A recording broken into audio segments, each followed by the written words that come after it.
नमस्कार मोगळा ऐकप्यानो, तुमकां सगळ्यांक मोगा काळजाचो येवकार.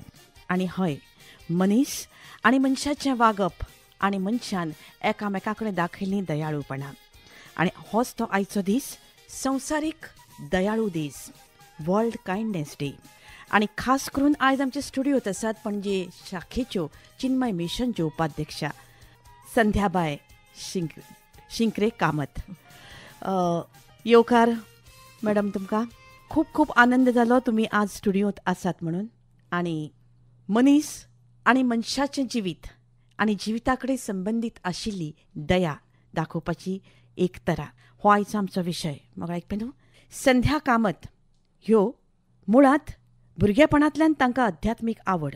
कंप्युटर सायन्स घेवन तांणी पुणे युनिवर्सिटींत तांणी आपलें शिक्षण टॅक्निकल फॅकल्टींत सुरवात केली. आनी ताजे उपरांत शिक्षण जातकच फाटलीं जवळ जवळ 40 वर्सां त्यो चिन्मय मिशनान आपली सेवा दितात. सेवा म्हणजे स्वताक समर्पीत ताणें केल्लें आसा. भुरग्यांकूय त्यो तयार करतात, तरणे पिळगेकूय त्यो तयार करतात. आनी सध्या त्यो उपाध्यक्ष म्हणून पणजेच्या फांट्यात वावुरतात. आनी गोंयांत वेगवेगळे कडेन तांचे वावर हो चालूच आसता. आनी त्या भायर संस्कृत ह्या विशयाचेर तांणी बरोचसो अभ्यास केल्लो आसा. इतलें न्हय जाल्यार तांचो वावर खरो टॅक्सेशन सॉफ्टवॅर्सांतलो. आनी त्यो TDS रिटर्न्साचेर लोकांक सल्लो दितात. संध्याबाय, नमस्कार शकुंतलाबाय, म्हाका हांगा आपयल्ल्या बद्दल आनी म्हजे 4 विचार लोकां मुखार मांडपाक एक संद दिल्ल्या बद्दल सगळ्यांक माय मोगाचो येवकार. मनशाचें मन हें जितलें कॉम्प्लेक्स तितलें तें आमच्यांनी सरळूय करपाक जाता. सगळ्यांत पयलीं तुमचे बरोबर एक कोट हांव शेअर करतां. Kindness is loving yourself enough to love those around you. वा, जर आमी स्वताचेर प्रेम करतात जाल्यारूच आमी दुसऱ्याचेर प्रेम करपाक शकतात. आनी दया दाखोवप, दुसऱ्या खातीर कंपॅशन आसप, हें एक प्रेमाचें एक खूब एक म्हत्वाचो घटक कसो आसा. मनीस हो बाकीच्या जनावरां भशेनूच आसा.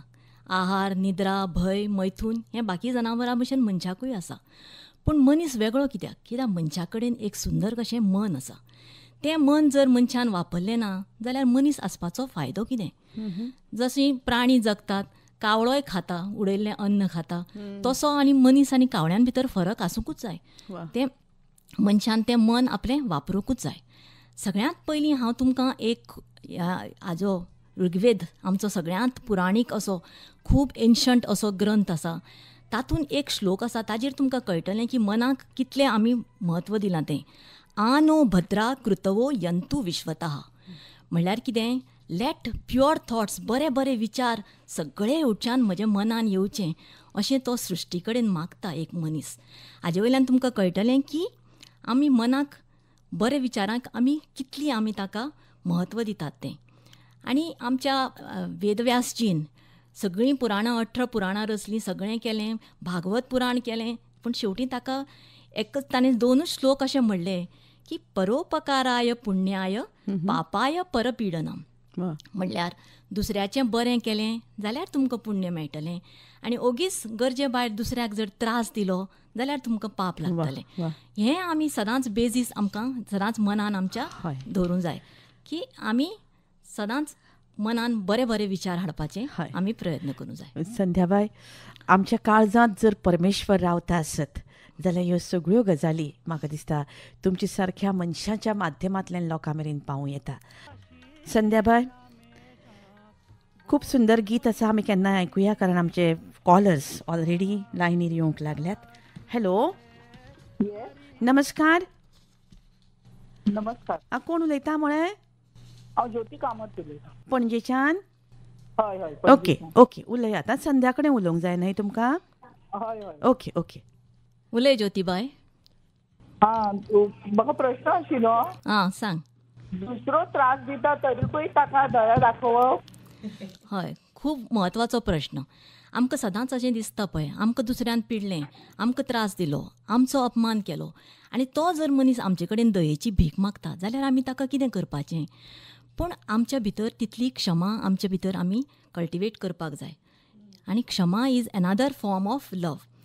जर आमच्या भितर एक क्षमाशील अशी वृत्ती आसली जाल्यार ताणें आमकां कितलोय त्रास दिलो जाल्यार आमी अशें म्हणपाक जाय की त्या त्या वेळा वयलें त्या त्या मनशाचें तें वागणें तें आतां आमी सोडून दिवया आनी आमी ताका दया दाखोवया. आज तो दयेचो पात्र आसा, ताणें कितें फाटीं केल्लें तें आमी विसरुया आनी आज जर तो आमचे कडेन दयेची आशा करता जाल्यार आमी ताका दया दाखोवपाक जाय. कित्याक दया हाजे इतलें म्हत्वाचें आनी इतलें सुंदर जगान दुसरें कांयच ना अशें म्हाका दिसता. थँक्यू. ज्योतिबाई, समाधान जालें तुमकां? हय हय हय थँक्यू. असोच मोग आसूनी आमकां फोन करीत रावात. हय हय हां, बरें. हां, बाय. बरें. खूब सुंदर प्रश्न आशिल्लो तांचो. संध्याबाई, कांय गजाली आमी खूब मोठ्या मोठ्या नेटान उलयतात आनी केन्ना केन्नाय आमी लोकांचेर कांय न्ही करून टिकाय करतात. पूण जेन्ना ह्यो सगळ्यो गजाली स्वताक लागू जाता न्ही तेन्ना आमी आंग काडटात आनी आमी दुसऱ्याकूय बोट दाखोवन तुवें अशें करूंक जाय आशिल्लें, तुवें तशें कित्याक केलें ना, तुवें कित्याक हें केलें ना असो प्रश्न करतात. पुणून स्वताक आमी बाबा कितें जालें हें आमकां समजना. ह्या प्रश्नान तांच्या ही सगळी जाप आमच्या आयकुप्यांक मेळ्ळी हातून दुबावना. तुमकां कितें तरी उलोवंक जाय अशें दिसता. कित्याक एक म्हाका हो खूब म्हत्वाचो श्लोक भगवत गीतेंतलो आसा. हो म्हाका सगळ्या आमच्या आयकुप्यां कडेन आज वांटून घेवपाकूच जाय. अद्वेष्टा सर्वभूतानां मैत्र करुण एवच निर्ममो निरहंकार समदुःख सुख क्षमी. आतां आमी उलोवया. एक कॉल आमकां परत येवंक लागला. हॅलो. हॅलो. नमस्कार बाय. हॅलो. तुमचो रेडिओ बंद करात, कारण रेडिओ आयल्यार तुमकां आयकूंक येवचें, उलोवंक मेळचें ना. बंद करवा. बंद किंवा दुसरे कुडीन दवर आनी मागीर तुमी उलयात. ओके. तुमचे लागीं रेडिओ दवरलो जाल्यार तुमचो आवाज आमचे मेरेन पावचो ना, सगळो बोवाळ जातलो. ओके. अच्छा. कोण उलयता म्हळें? हांव शमा कुदळे उलयतां. आं, शमाबाय उलयात. संध्याबाय शमा. आं, शमाबाय उलय. म्हाका विचारपाक जाय आसलें तुमकां की मनशा भितर खंयचे बरे गुण आसूंक जाय, त्यामुळे ते आपले आयुश्य बरें घालूं शकता. हय हय, खूब बरो प्रश्न विचारलो. कित्याक आमकां सदांच बरे गूण म्हळ्यार कितें, आमी भुरग्याक सांगता पळय तूं बरो जावपा जाय, बरो मनीस जावपा जाय. पूण ताका कितें बरे गूण म्हळ्यार कितें हें लोकांक कळना. आमकां भगवत गीतेन 36 बरे गूण सांगल्यात. ते थोडेशे तुमचे भितर तितलो वेळ ना, थोडेशे हांव तुमचे भितर हें करता की मेन म्हळ्यार कोणाचेर दुस्वास करप ना. सगळ्यां कडेन आमी मित्रतेचे भावनेन वागूंक जाय. दया आनी ही आमची बेजीस आसपा जाय. दया आनी करुणा आसपा जाय. आनी म्हजें आमी खंय घेवन वचपा आसा, सगळें हांगाच सोडून वतलीं. म्हजें करून आमी दुसऱ्याक दुखोवपाक जायना. आनी एक म्हणल्यार मनशाचें आयुश्य आसा, मनीस आसा तशें सूख आनी दूख हें आलटून पालटून येतलेंच. पूण तातूंत आमी सूख आयलें म्हणून फुरफुरून वचपाचें आनी दूख आयलें म्हणून व्हांवून वचपाचें अशें करूंक जायना. दोनी हातून आमी एक समान मनाची आमी तयारी समान दवरपाक जाय. आनी एक म्हत्वाचें म्हणल्यार सहनशीलता. आजकाल ही खूब कमी जाल्या. म्हाका दिसता तें सोशल मिडियाचो इफेक्ट कितें खबर ना, आमकां पेशन्सूच ना जालो पळय. सो सहनशीलता खूब जाय मनशाक. आनी एक कंटेंट वृत्ती जाय, धादोसकाय जाय. कितें आसता सगळें प्रत्येक मनशाक सगळें मेळना, पूण आसा तातूंत आपूण जर समाधानी रावलो जाल्यार आपलें मन बरें उरता आनी आपलें लोकां कडेन वागणेंय बरें जाता. आनी जाय एक म्हणल्यार संयम, सेल्फ कंट्रोल. कित्याक संयम नाशिल्ल्यान आज आमची तरणाटी पिढी खंय पावल्या ती आमी पळयतात. खंयच्या खंय व्हांवून वतात ते आसा. आनी गर्व नासचो मनशाक. गर्व करून कांय फायदो ना. आनी एक निर्धार करपाचें आमच्या मनशाक आसपा जाय. एक खंयच्याय गोश्टीचो आपणें आज निर्धार करपाक जाय. आनी आपली जर मन आनी बुद्धी आनी आपले विचार जर सदांच आमी बऱ्या विचारांनी दवरले जाल्यार आमी एक थंडसाय मनाक उरता आनी मन एक बॅलन्स्ड उरता. आनंद, भय, ईर्ष्या आनी काळजी ही आमकां त्रास दिना आनी मन स्वच्छ उरता. आनी आमी एक हुशारकाय आमच्या मनान येता. मनान कसल्यो शंका कुशंका येना. आनी आपणें जें काम करता ताजे फाटल्यान आमकां मोबदलो मेळूं, बरोय मेळूं, वायट मेळूं आसूं, कितें मेळटा तें आसा. आपणें केलें न्ही, हांवें म्हजें काम वेवस्थीत केलें, कितें मेळटा ताजे फाटल्यान ताजो तें कर्मफल म्हणटा ताजेर म्हजो अधिकार ना. हांवें म्हजें काम करपाचें केलें, अशी एक एटिट्यूड आसपा जाय. कोणाच्या बद्दल घृणा आसपा जायना केन्नाच. आनी मनान भंय आसपा जायना. भंय आसलो की नाका आशिल्लें येता सारकें. तिडक आसूं जायना. खूब तिडक आसता तें मनशाच्या हातांतल्यान कितें जाता मागीर. चडशे वायट गोश्टी घडटा ते आमी पयल्यार चड तिडक येता तेन्ना मागीर हातांतल्यान कितेंय तोंडांतल्यानूय वायट उतरां वता, हातांतल्यानूय कितें वायट कर्म जाता. सो अशें आनी मान आनी अपमान, कित्याक सदांच आमकां सगळे जाण बरें करतले अशें ना. केन्नाय मानय मेळटलो, केन्नाय अपमान मेळटलो. सो थंय आमी समान रावपाक जाय. आनी तोखणाय केली कोणें किंवां कोणें आमचे आरोप घाले जाल्यारूय आमी हांसून जावपाक जाय सारकें. हे अशें आनी खूब आसात. अशे 36 गूण सांगल्यात. हे आमचे बरे गूण आसात. हे आमी आमचे भितर जोपासवपाचो प्रयत्न करपाक जाय. म्हणजे जशे खंयचीय गजाल मेळोवपा खातीर आमी खूब प्रयत्न करून करून मेळटा तसो हो प्रयत्न न्ही. तुमचें नांव कितें म्हळें? शमाबाई. तुमकां समाधान जालें न्ही? आनी कितें विचारपाचें आसा? अच्छा अच्छा. संध्याबाई, तिजो प्रश्नय सुंदर आशिल्लो, तुमची जापय सुंदर आशिल्ली. 13 नोव्हेंबर म्हणजे आयचो हो दीस आनी आयच्या दिसा खातीर खास म्हणजे जे युएनून आमचे खातीर वेवस्था केल्ली आसा. ह्या दिसा आमी घरांत, कामाक, शाळेंत किंवा सगळे सार्वजनीक कडेन लोकांनी बरें वागप हें जें तुमी आतां सांगलां तें आयच्या दिसाचें म्हत्व आमकां सांगता. जाल्यार दुसऱ्याक मदत करपा खातीर कमीत कमी प्रमाणान तरी आपणे प्रयत्न करप तेंय सांगता. म्हणटकच अशे तरेन मनशाच्या बरेपणाच्यो, चांगुलपणाच्यो गजाली हातूंत भितर घडत रावच्यो म्हणूनय वावरप जाता. तुमचे कडेन खुबशें मॅटर आसा उलोवपा सारकें, पूण आमच्या आयकुप्यांक काळजांत आमी प्रत्यक्ष परमेश्वर पळोवना संध्याबाय, पुणून त्या परमेश्वराचें अस्तित्व आमकां पावला पावलाक जाणवता तशें तें पंचमहाभुतांनी जाणवता. कारण सगळेंच जादू कसो नेचर म्हळ्यार मनीस जल्माक येता कितें कांय गजाली ज्यो घडटा न्ही ताका एक खरोच जादू सो दिसता. तशें ह्या परमेश्वरा कडेन आमी एक आराधना करुया की आमकां ही बरी बुद्धी दी म्हणून. आतां दयाळूपणा म्हणटा आसतना अन्न, वस्त्र आनी निवारो ही आमच्या मनशाच्यो 3 गरजो.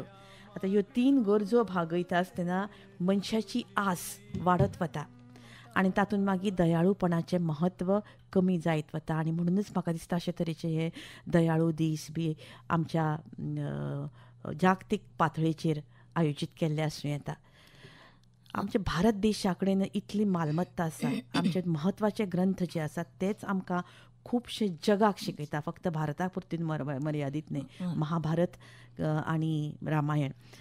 त्या शिवाय भगवत गीता आमची नित्य जिणेची रीत आमकां सांगता. भगवत गीतेंतलो हो एक श्लोक हांव म्हणटा, हो 16व्या अध्यायांतलो आसा. ताका म्हणटा तो जे बरे गूण आसा न्ही ताका तो दैवी संपत्ती अशें म्हणटा. खरें म्हणल्यार आमचे पयसो आनी बँक बॅलन्सा परस ही संपत्ती मनशा कडेन जर आसली जाल्यार सगळें संवसार आमचो खूब बरो जातलो. तो खरो गिरेस्त. तो खरी गिरेस्त. जाल्यार अहिंसा, सत्यम, क्रोध, त्यागः, शांतिरपैशुनम, दया, भूतेषु लोलुप्तम, मार्दवम, रीर चापलम असो हो श्लोक आसा. की हे सगळे जे गूण हांवें आत्तां सांगले तशे 36 गुणाचे भशेन आनीकूय गूण आसात. हे गूण जर मनशा असले जाल्यार ताका तें नांवूच दिलां ताणें दैवी संपत्ती म्हणून. की हे गूण मनशान आपल्या भितर जोपासवपाक पळयवपा जाय. जाल्यार आतां उलयतां उलयतां म्हाका सांगन एक दिसता, एक सुभाशीत आसा, म्हाका तें शॅर करन दिसता. की ह्या सुभाशिता भशेन जर आमी वागपाक पळयलें जाल्यार आमचें आनी आमच्या आजू बाजू आमी खुबशें पॉझिटिविटी फैलावपाक शकतात. परोपकाराय फलंती वृक्षाः, परोपकाराय वहन्ति नद्याः, परोपकाराय दुहन्ति गावः, परोपकाराय इदम शरीरम. परोपकार म्हळ्यार दुसऱ्याचें बरें करप. तर जे वृक्ष आसात, जे झाडां आसात तीं फळां दितात. तें झाड खाता पूण तीं फळां ना. तीं फळां खातात लोक. नदी व्हांवता पूण ती नदीचें उदक सगळें संवसार पिता किंवा नदीच्या कांठारचेर झाडांक तें उदक मेळटा. नदीक स्वताक तें उदक मेळना. तशेंच गायेचें दूद आमी काडटात, आमी दूद वापरतात. गाय स्वताक तें दूद पिना. आनी तशेंच हें जर शरीर, परोपकाराय इदम शरीरम, हें शरीर आमकां देवान दिलां. तें शरीर जर आमी दुसऱ्याचें बरें करपाक वापरलें जाल्यार त्या शरिराचें जगण्याचें एक सार्थक जातलें असो हो सुभाशीत म्हणटा. खूब व्हडली आसा. तुमी म्हणटली व्हडल्यो व्हडल्यो गजाली सांगता म्हणून.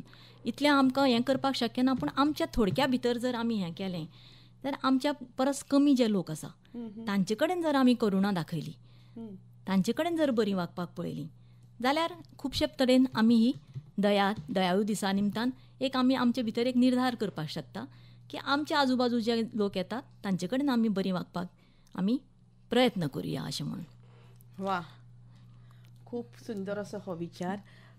संध्याबाई, खरेंच म्हणजे ज्या ह्या सृश्टीन भरिल्ल्यो कांय गजाली आसात त्या सृश्टींतल्यो गजाली दुसऱ्यां खातीर वावुरतात. जशें आतां निकतीच दिवाळी जाली, दिवाळीचो म्हत्वाचो म्हणटा तो दिवो. आमी दुसऱ्याक ओवाळटा आसतना दिव्यान ओवाळटात, पूण म्हणटात दिव्याक कोणें ओवाळप, दिव्याक जर ओवाळटलो जाल्यार ताका कोण ना, म्हणटकच ताका परत दिवो लावनूच ताका ओवाळचो पडटलो. म्हणटकच ह्यो गजाली म्हणजे तांचे भितर आशिल्ली एक आगळी वेगळी शक्ती अशें म्हणपाक हरकत ना. आनी म्हणूनच आमच्या वेगळ्या वेगळ्या उत्सवांनी परबांनी ह्या दिव्याचें म्हत्व खूब आसा, हातूंत दुबाव ना. संध्याबाई, पद सुंदर आसा, तुमी मग्न जाले आयकुपाक, पूण तुमचे कॉलर्स कंटिन्युअस आमकां कॉल करतात. हॅलो, नमस्कार.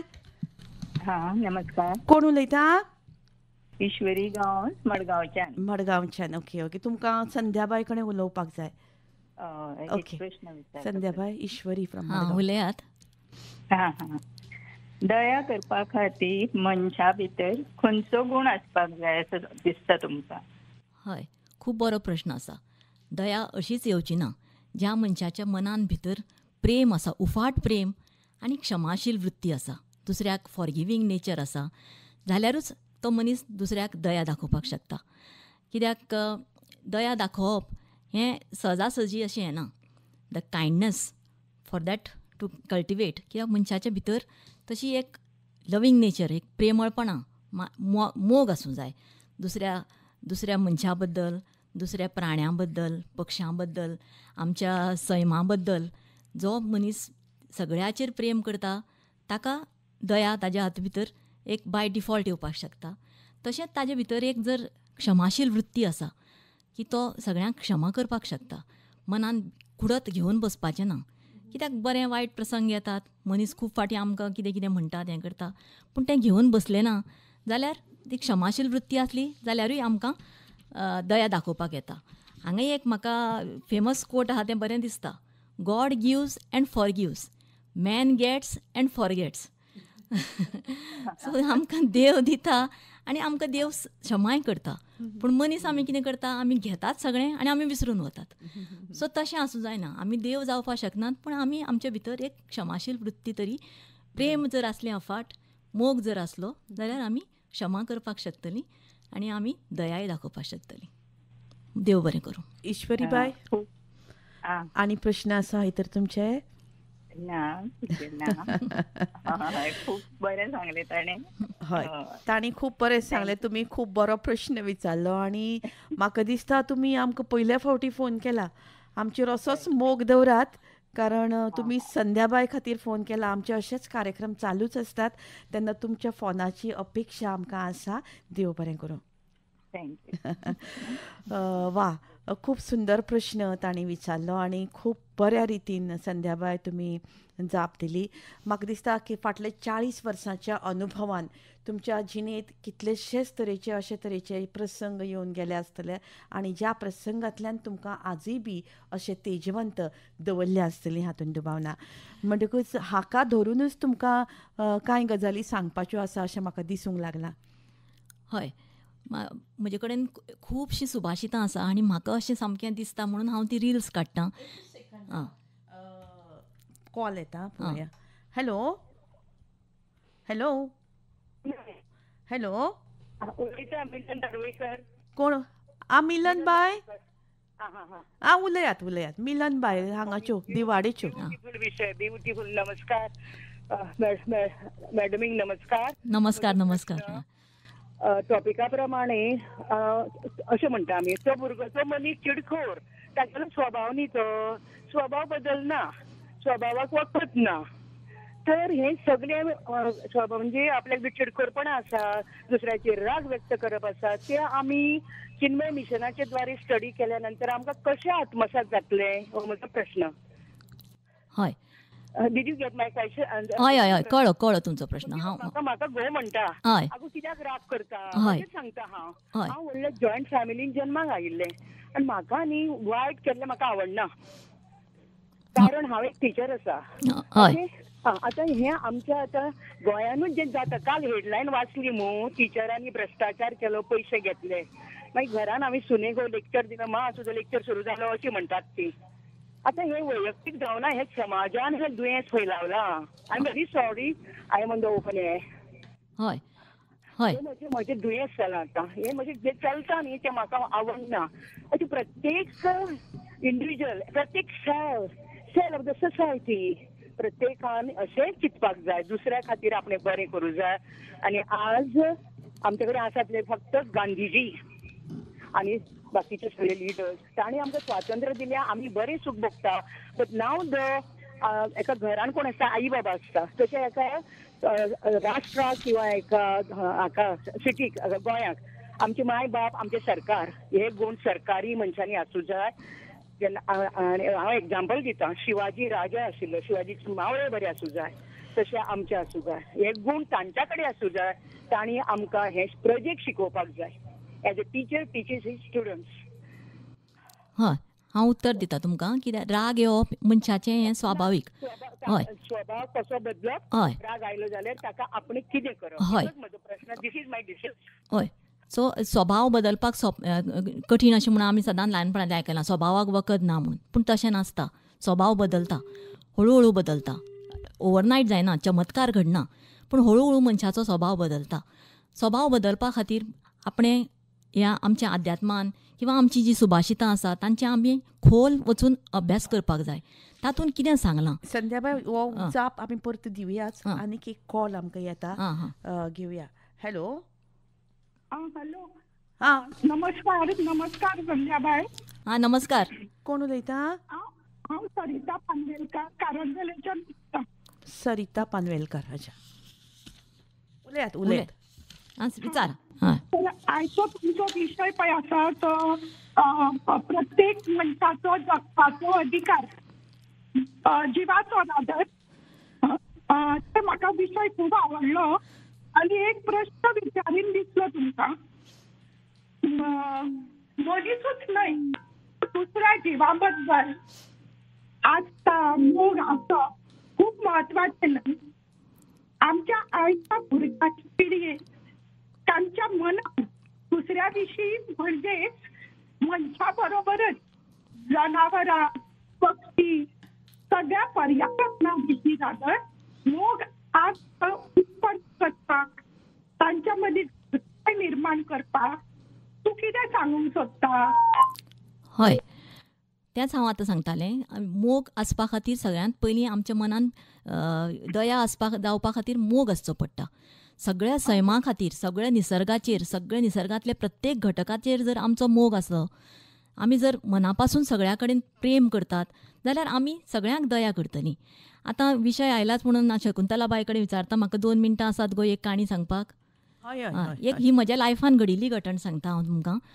हांव हें करून सांगना, वाडोवन सांगना, पूण कितें जालें, हांव रावता तें पणजे घरान म्हऱ्यान एक जिवाणें आयलें आनी ताणें म्हाका दिसलें की ताणें एक पक्षी खालो म्हणून. सो हांव टेन्शनान आयलें, अरे हो पक्षी खालो काय म्हणून. थोड्या वेळान हांवें पळयलें जाल्यार झाडाचेर 2 बारीक ताजी पिलां आसात. आनी मागीर हांवें पळयलें आतां पिलां उरलीं आनी पक्षाची आवय खाली. आतां कशें जातलें, हांव कितें करतलें ह्या पिलांचें, असो हांव विचार करतालें. इतल्यान हांव थंयच बसून रावलें, खिडकेचेर पळयत रावलें. आतां हांव कितें करतलें ह्या पिलां खातीर. थोड्या वेळान ती पिलांची आवय आयली आनी तांकां आपल्या पाखां पोंतान घेतली आनी हळू हळू करून ती उडून गेली. म्हणटकच म्हाका खूब खुशालकाय जाली, अरे आसा तांची आवय आसा आनी ते पिलांक तेणी व्हेली अशें म्हणून हांव जनेलाचेर तरीच पळयत रावलें हांव की आसा हें. म्हळ्यार म्हाका एक उमेद आयली, जावं आसा ते जीव आसा अशें म्हणून. जाल्यार तुमकां सांगता, हें कोणाकूय सांगल्यार फट दिसत, पूण ती पक्षीण परत आयली आनी म्हज्या म्हऱ्यान येवन म्हज्या ग्रिलाचेर चोच मारली आनी गेली. जशें कितें म्हाका सांगपाक की तूं टेन्शन घेनाका, हांव आसा म्हणून. आनी हें जेन्ना हांवें आमच्या हातूंतल्याच एक मैत्रिणीक सांगलें, तें म्हणपाली ना, you are in tune with the nature म्हणून. तुका तें आतां निसर्गा बरोबर इतलें हें जालां की ते पक्षी सुद्दां तुका येवन सांगलें अशें म्हणून. मागीर हांवें एक हाका विचारलें पक्ष्यांचे हें आसता पळय झुऑलॉजिस्ट तो म्हणपालो ना ते खंयचो पक्षीचो ब्रीड आशिल्लो दे आर व्हेरी हें म्हणपालो तो मनशां भितर ते खूब हें करतात सान्निध्यान येतात म्हणून सो तें कॉमन अशें म्हणून. सो तुमचो प्रश्न म्हणल्यार की मनशाक सगळ्या निसर्गाचेरूच प्रेम करपाक जाय आनी प्रेम असलें थंय ऑटोमॅटीक येता दया येता. जशें कितें आपलें स्वताचें भुरगें आसता पळय स्वताचें भुरगें आपल्याक कितें मस्तीपणां करता आपलो चलो आसता मस्ती आसता पूण आमी ताजेर काकूट करनात ताका वायट जाल्यार आमी हें करनात. तशेंच जर आमी सगळें जर आमचेंच अशें मागलें सगळें संवसार जर आमचो मानलो जाल्यार आमकां ही दया ही नॅचरली येतली निसर्गानूच येतली अशें म्हाका दिसता. वा सरिता बाय तुमच्या प्रश्नाचें उत्तर मेळ्ळें. हा कितें म्हळें भुरग्यामध्ये लहानपणापासूनच तयार करचे पडटले हय हय माया हय. देव बरें करूं. आनी कितें हा देव बरें करूं म्हणटा. थँक्यू. बरो दिसलें तुमचे कडेन. हय आमकांय बी बरें दिसलें. तुमी असोच आमचेर मोग दवरचो. आज तुमी संध्याबाई खातीर फोन केला खरें न्ही. देव बरें करूं म्हणटा. संध्याबाई खूब सुंदर प्रश्न ही आमची बायलां विचारतात म्हणजे स्वताचें लायफ करून सुद्दां तांचे कडेन एक वेगळो विचार आसा. तशीच आमची मिलनबाई नार्वेकार आमचे पयलीं जो फोन आयिल्लो तिचो कट जालो फोन. आतां तिजे प्रश्नाची जाप आमची दिवपाची उरल्या पूण ताजे पयलीं जागतीक दयाळू दिसाच्या निमतान ही संकल्पना 1958 सालान खूब पोन्नी न्हय 1998 सालान जागतीक दयाळूपणाची मोहीम सुरू जाली आनी वर्ल्ड कायंडनेस मुवमेंटाची स्थापना जाली आनी जागतीक दयाळूपणा मोहीम ही अराजकीय आनी खंयच्याय सरकाराक हस्तक्षेप नाशिल्ली आनी तशीच खंयच्याच धर्माक ताजो प्रभाव नाशिल्ली अशी ही मोहीम. आनी म्हणूनच आयच्या दिसाक सर्वसामान्यपणान जी दयाळूपणां लागता त्या संदर्भात आमी उलयतात. तुमी मिलनबाईचें उत्तर दिवपाचें उरलां. हय तिणें विचारिल्लें राग कसो हें करप काय म्हणून रागाचेर तावो कसो दवरप आनी स्वभावाक वखद ना म्हणटा तें खरें काय म्हणून. स्वभावाक वखद ना अशें म्हणटा पूण तें खरें न्ही. स्वभाव बदलता पूण ताका वेळ लागता. चमत्कार घडना अशें हांव तिका सांगतालें. हळू हें जाता पूण त्या खातीर मनशाक आपलें आपूण कळपा जाय आपल्या स्वभावान हो दुर्गूण आसा म्हणून. हो दुर्गूण थोड्यांक कितें दिसता ना आपल्या रागाचोच व्हडलें कौतूक दिसता. म्हाका कितलो राग येता म्हजो नाकार राग अशें हें बरोबर न्ही. खूब राग येता म्हणून हो गूण न्ही. हो दुर्गुणूच आसा हो अवगुणूच आसा आनी ताजेर आपणें काम करपाक जाय.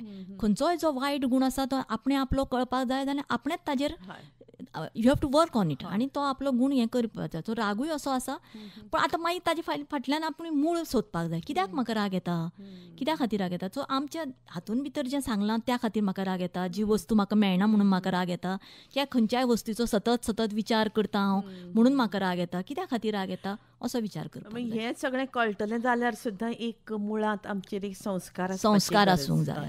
म्हणटकच ह्यो कांय गजाली करपा खातीरच म्हाका दिसता वेगवेगळ्या धार्मीक हातूंतल्यान एक शिकवण दिवपाचो प्रयत्न जो चलता तातूंत भितर जांकां खरीच गरज आसा अशें तांकां स्वताक दिसता किंवा तांचे घरचे कोणाकी दिसता जर तांची तयारी आसत जाल्यार तांणी जरूर ह्या संदर्भात वेगळ्या पद्दतीचो अभ्यास करपाचो प्रयत्न करचो अशें तुमकां दिसना. हय हय संध्याबाई आपल्या प्रत्येक मनशाक एक स्वभावान खोलाय हाडपा खातीर किंवा एक आपलो स्वार्थ कमी करपा खातीर म्हणजे प्रत्येक मनीस हो स्वार्थी असतात त्या बाबतीन पुणून खूब अशी सेल्फिशनेस कांय मनशां भितर म्हाका दिश्टी पडटा खूब फावटी की प्रत्येक गोश्टीक हांव म्हजें म्हाका म्हजेच मनशां म्हजेच लोक अशें एक आनी हें चालूच आसता जगांत.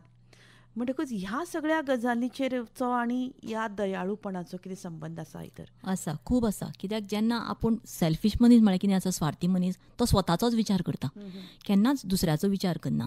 हांगा एक म्हाका इंग्लीश कोट आवडटा be kind for everyone because everyone you meet is fighting a battle. आमचे भशेन आमी जी त्रास काडटा तशी प्रत्येक मनीस ह्या संवसारान त्रास काडटा. आमकां दिसता कितें आमचेच प्रॉब्लेम व्हडले प्रत्येकाक त्रास आसा. सो दुसरो आज जर तुमचे कडेन एरगंटली वागलो हें केलो जाल्यार ताकाय प्रॉब्लेम आसा. So you can be kind. कितें आसता you charity begins at home म्हणटात. सो आमी स्वता दुसऱ्या कडेन दया दाखोवपाक शकतात जाल्यार तो मनीस फुडें जावं हाणें बाबा आज आपल्याक दया दाखयली आपण इतलें वायट वागून सुद्दां जाल्यार तो फुडें आपूण बदलपाचो प्रयत्न करपाक शकता. आमी लेट अस बी पॉझिटीव अशें म्हणून म्हणटा. सो स्वार्थ खूब भरला तुमी म्हणटात बरोबर. ह्या स्वार्था खातीरूच आमी त्या स्वार्थान आमच्या दोळ्यार एक झापडां कशीं आयल्यात. त्या खातीर आमकां आमच्या भायर एक जग आसा म्हणून दिसना. आमकां इतलो हें जाला की आपल्या स्वताच्या भायर सुद्दां आनी सोशल मिडिया ताजेर एक सामकें हें जालां. आमी इतले प्रत्येक जाण आपआपलें एक अशें क्युबिकल कशें आमी केलां की आमकां आमच्या भायरूच जग ना अशें दिसता. एक नार्सिसिजम कितें म्हणटात पळय तशें जालां. आमी स्वता भितरूच आसतात आमी. तशें ना, सगळें जगान सगळें आसा आनी दुसऱ्या शिवाय हें जग चलना. आमकां सगळींच जाय. सगळ्यांच्या हातान हात घालूनच आमी हे संवसार फुडें व्हरपाक शकता. आमची फॅमिली जशी जाय तसोच आमकां लोकूय जाय. म्हणून तो परोपकार म्हणटा तसो आनी कंपॅशन, करुणा दुसऱ्याक दाखोवप खूब म्हत्वाचें. खूब म्हत्वाची. तुमकां खंयचे तरी सुभाषित एक सुभाषित म्हाका एक हें शेअर करन दिसता. न भार्या सममित्रम न च धर्मा दया सम. म्हळ्यार आपल्या बायले परस बरो मित्र ह्या संवसारान ना. हय, अशें हें सुभाषीत सांगता. आनी हें this is a message to every human being who is married की घोव बायलांनी सामकें बरें रावपाक जाय. कित्याक घोव आनी बायलाचे इतली दोस्ती दुसऱ्याची कोणाचीच जावपाक शकना अशें हें सुभाषीत म्हणटा. सुभाषिता काय हांवें बरोवना, आमच्या पयलींच्यान आयल्या. आनी न च धर्मा दया सम. आनी दयाच्या शिवाय धर्म ना. सो जो धर्म आसा, जी ड्युटी आसा तीच तुजी दुसऱ्याक दया दाखोवपाची, दुसऱ्या कडेन कायंडनेस करपाची. हय, म्हणजे घोव आनी बायलाची इश्टागत ह्या विशयाचेर येता आसतना संध्याबाय थंय सगळ्यांत म्हत्वाचो विशय येता म्हणटा तो प्रेम. आनी प्रेम हें कुड्डें आसता. कुड्डें म्हणजे कितें, ताका केन्ना केन्नाय आपल्या मनशाचे दुर्गूण कळटात पुणून ते मनान धरिनासतना माफ करून, क्षम्य करून त्या गुणाक आमी पांगरून घालतात. म्हणटकूच केन्ना केन्नाय अशे तरेचे कांय दुर्गूण एकामेका भितर आसतात तेन्ना हे दोगांयचे मेळून दुर्गूण संवसाराकय त्रास करता अशेंय घडटा. आनी ताका लागून हें जें संस्कृतांतलीं कांय सुभाशितां आमकां सांगल्यात की ती इश्टागत सुद्दां आसली जाल्यार त्या इश्टागतीक एक पॉझिटिव्हिटी आसची पडटली आनी ही पॉझिटिव्हिटी मोगानूच येतली, हातूंत दुबाव ना. अशा सुंदर गितांतल्यान आमचें हें प्रवास चालू आसा आनी खूब बरें दिसता की दयाळू दिसाच्या निमतान आमकां खुबशे फोन येवपाक लागल्यात. संध्याभाय मुखार वचया. एक कॉलर आयला. हॅलो. नमस्कार बाब. नमस्कार. हांव शेटकर उलयतां. कोण? नामदेव शेटकार. नामदेव शेटकर, ओके, जामावलीच्यान. सांगात, उलयात. तर मॅडम म्हाका कितें विचारपाचें आसा जाणा, हांव बरो मायाळू आसा आनी म्हजें दया जावं एक बरो हेतू आसा, पूण दुसरो म्हाका सारको मेळना. तेजेर बरेंच पाश्चात्याचो खडोय करचो पडटा. हें सारकें न्ही? कितें म्हणलें? म्हणजे हांव समज एक दया करता तुजेर, हय, अशें म्हणणें आसा की घोव बायलां आमी धरुया, गाडयेची दोनूय रोदां सारकी आसल्यार गाडी सारकी चलपाची. हय हय हय. आनी जर एक रोद वांकडें असलें तें बरें आसा त्या रोदाचेर लोडिंग येता पळय, हय अशें म्हणणें आसा. हय. कितें आसा, एक मिनीट सांगपा म्हणल्यार अशें, हांवें म्हाज्या जिवनांत ब्लायंड आसून बरीच लोकांची हांवें मनां जिखून घेतलीं. कला सादर करून किंवा कोणाकय एक चुकलेल्याक जावं अशें कितें समजून घेवपाचो असो हांवें खूब प्रयत्न करून म्हाका दिसता गोंयाकूच न्ही, गोंया भायर हांव पावलो, सगळे मंत्री धरून म्हाका एक बरो गुणी नामदेव म्हणून आज हांवें नांव मेळिल्लें. आनी कितें सांगपा म्हणल्यार स्वताच्या बायलेनच म्हजो विश्वासघात केलो. सांगपाक कांय हरकत ना, ती बायल हांगा नाच, गोंयाकूच नाच, पूण तिणी म्हज्या भुरग्यांक सुद्दां व्हरोन येवपाचो प्रयत्न केलो. पण हांवें गव्हर्मेंटाक कडेन भीक मागून झुजोन तांचे कडेन करून भुरग्यांक हाडून आयज हांवें पुलीसय केली. नामदेव बाब, खूब वेगळ्या पद्दतीचो तुमचो हो प्रश्न. आमचो आयचो विशय दयाळूपणा, कळ्ळें? आनी हय, हांवें दयाळूपणा दाखयली म्हणून आयज हांव शिकलो अशें म्हाका म्हणपाचें आसा. खूब सुंदर. आनी म्हाका दिसता बरी वाट सोदतलो जाल्यार न्ही म्हाका वायट दिस वाकडी वाटेन हय. वयचेंच पडटा. तुमकां परमेश्वरान खूब शक्ती दिल्या सोंसपाची हय. आनी ही शक्ती तुमकां नक्कीच बऱ्या वाटेन घेवन वता आनी जाणी तुमकां फटोवपाचो प्रयत्न जर केला आसत जाल्यार तांकां ताजो परिणाम नक्कीच ह्याच जल्मान भोगचो पडटलो हातून दुबाव ना. पडटलो, खरें न्हय पडटलो. संध्या हय बरोबर, कित्याक आपणें आपले पूण हांव तांचें वायट मागना. ना तें म्हजे तें तुमी बरेंपण करतात, कित्याक आपणें दुसऱ्याचें वायट वागचें न्ही, दुसऱ्याचें वायट चिंतचेंय न्ही, कित्याक आपणें आपलें कर्म करीत रावपाचें. तुमचो धर्म कितें तुमकां सांगता बरें करपाचें तें तुमी करपाचें. दुसरो कितें करता ताजेर आपलो कंट्रोल ना न्ही, दुसऱ्यान कितें करपाचें, दुसरो आपल्याक कितें करपाचें. येयली न्ही हय जाल्यार हांवें ती शेवटून मारपाचो प्रयत्न करप.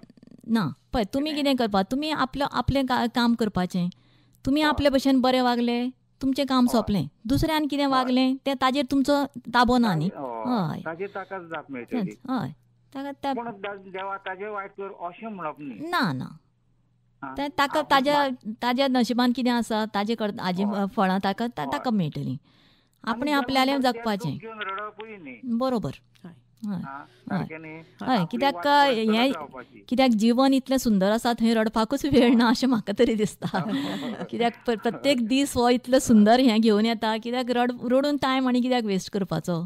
कितलें सुंदर जग जगपाक मेळटा अशें. जग जगपा हय खातीर. हय आनी निदान दुसऱ्या खातीर तरी जगोवंकूच जाय न्ही. हय नामदेव आतां बाब म्हजो म्हाका राग आयिल्लो अशें धर, म्हजो म्हाका राग आयिल्लो आनी हांवें रागान कितें केलें तें भुरग्याचें कितें जाता आसलें. हय हय नामदेव बाब खूब सुंदर प्रश्न तुमचो आनी तुमच्या धर्मान खुबशे लोक शिकतले हातून दुबाव ना.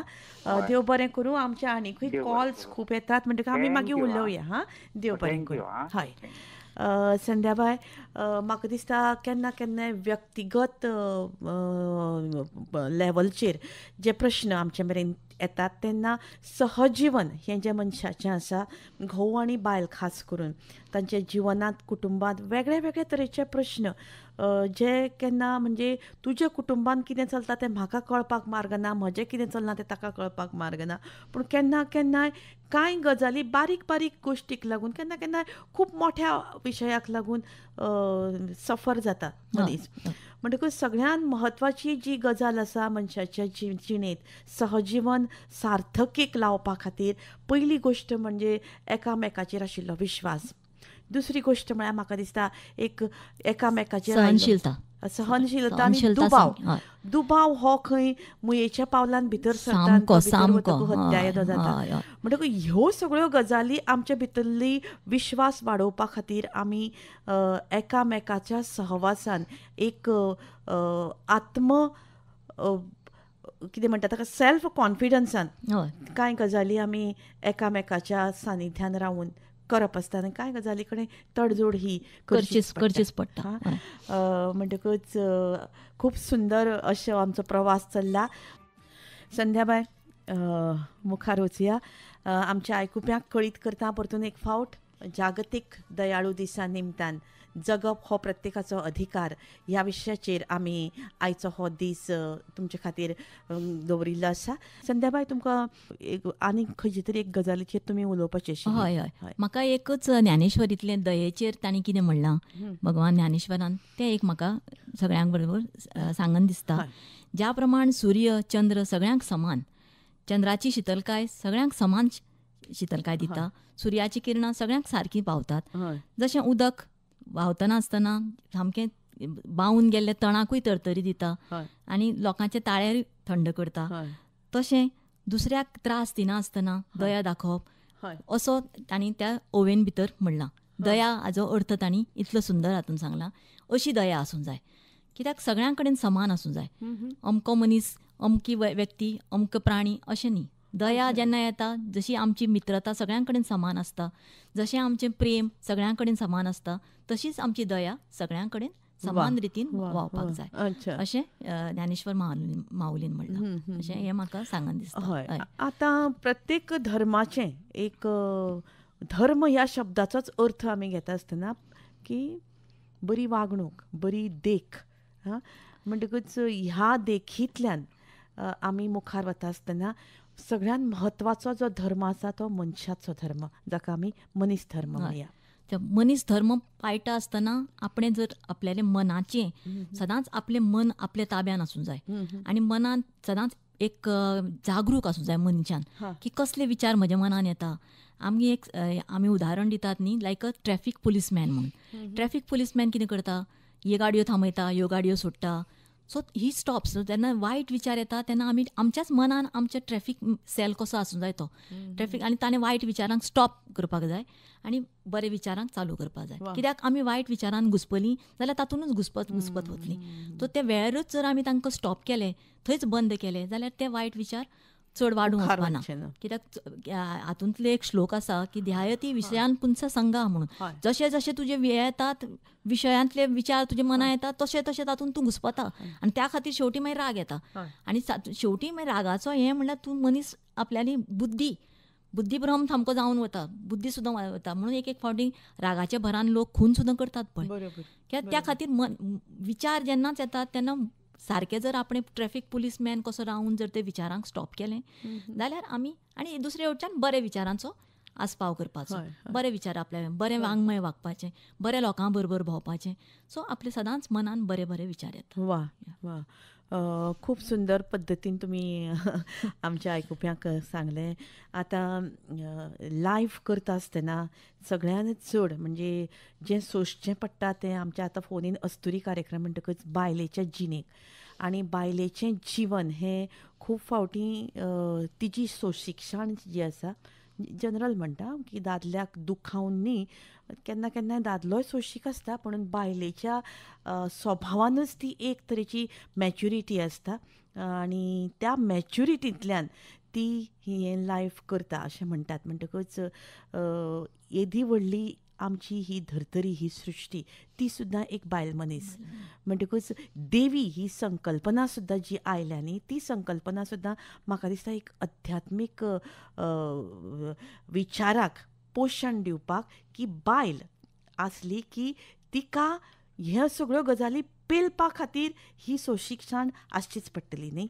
बरोबर.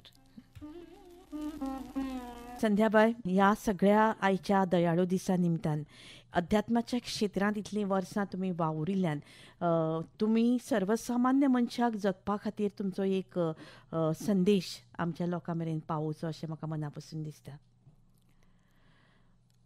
संदेश सांगपा इतलें हांव व्हडलें ना. हांव एक कार्यकर्ताच आसा. कार्यकर्ता अशें म्हणपाचें न्ही. खूब वर्सां हांवें ल्हान भुरग्यांचे वर्ग घेतल्यात, संस्कार वर्ग. तरणाट्यां खातीर हांव मोटिवेशनल वर्कशॉप्स घेतां. एकूच सांगपा म्हणल्यार मनशाक संदी खूब येतल्यो, संवसारांत संदी कमी नासता, पूण आपूण जागरूक आसूंक जाय आनी जी संद आसा ती त्या टायमार आपणें घेवपाची आनी ताजें भांगर करपाचें. वा, हें हांव तरणाट्यांक सांगूंक शकता. संध्याबाय, तुमी खूब तुमचे कडेन अजून मॅटर आसा. कितलेय प्रोग्राम केले तरी हे मॅटर सोंपचें ना, कारण तुमकां खूब प्रचंड असो अनुभव आसा. खूब खूब तुमचो मोलादीक वेळ जो अध्यात्मीक पातळेर तुमी दितात तो वेळ आमी घेतला हाजी कल्पना आसा. पूण ताजो आमी पुराय आमच्या आयकुप्यांक फायदो जातलो हातून मात्तूय दुबाव ना. खूब आनंद जालो, खूब बरें दिसलें तुमी स्टुडियोंत आयलीं आनी तुमचे अनुभव आमचे मेरेन शेअर केले जागतीक दयाळू दिसा निमतान. आयच्या सुंदर अशे प्रत्येक मनशाक जगपाचो अधिकार ह्या विशयाचेर तुमी उलयल्यो. देव बरें करूं. देव बरें करूं. शकुंतलाबाय, म्हाका हांगा आपयल्ल्या बद्दल आनी तुमच्या सगळ्या आयकुप्यां खातीर असोच मोग आसूं दी आमचेर सदांच.